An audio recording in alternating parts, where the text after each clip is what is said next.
Welcome to our channel. Today we how to use Instacart promo codes, quick fix step by step clearly. Open the Instacart app or website. Log into your account or create a new one if you haven't.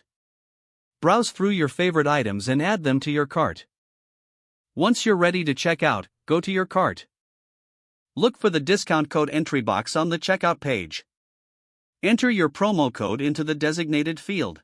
Make sure to double-check the code for any typos. Click on the Apply button. Watch as your discount updates the total amount. Proceed with your payment once the promo code is applied.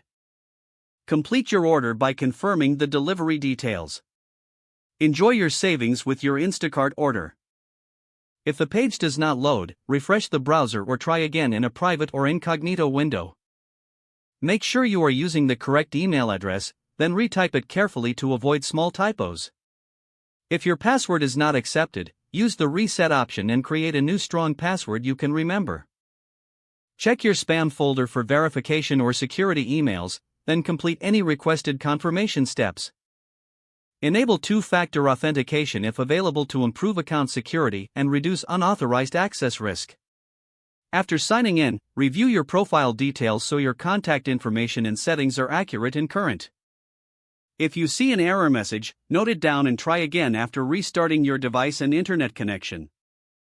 Log out when you finish, especially on shared devices, to keep your account and payment information secure. If the page does not load, refresh the browser or try again in a private or incognito window. Make sure you are using the correct email address, then retype it carefully to avoid small typos.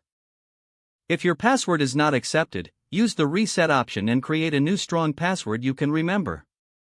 Check your spam folder for verification or security emails, then complete any requested confirmation steps. Enable two-factor authentication if available to improve account security and reduce unauthorized access risk. After signing in, review your profile details so your contact information and settings are accurate and current. If you see an error message, note it down and try again after restarting your device and internet connection. Log out when you finish, especially on shared devices, to keep your account and payment information secure. Don't forget to like this video and subscribe to our channel for more step-by-step tech guides.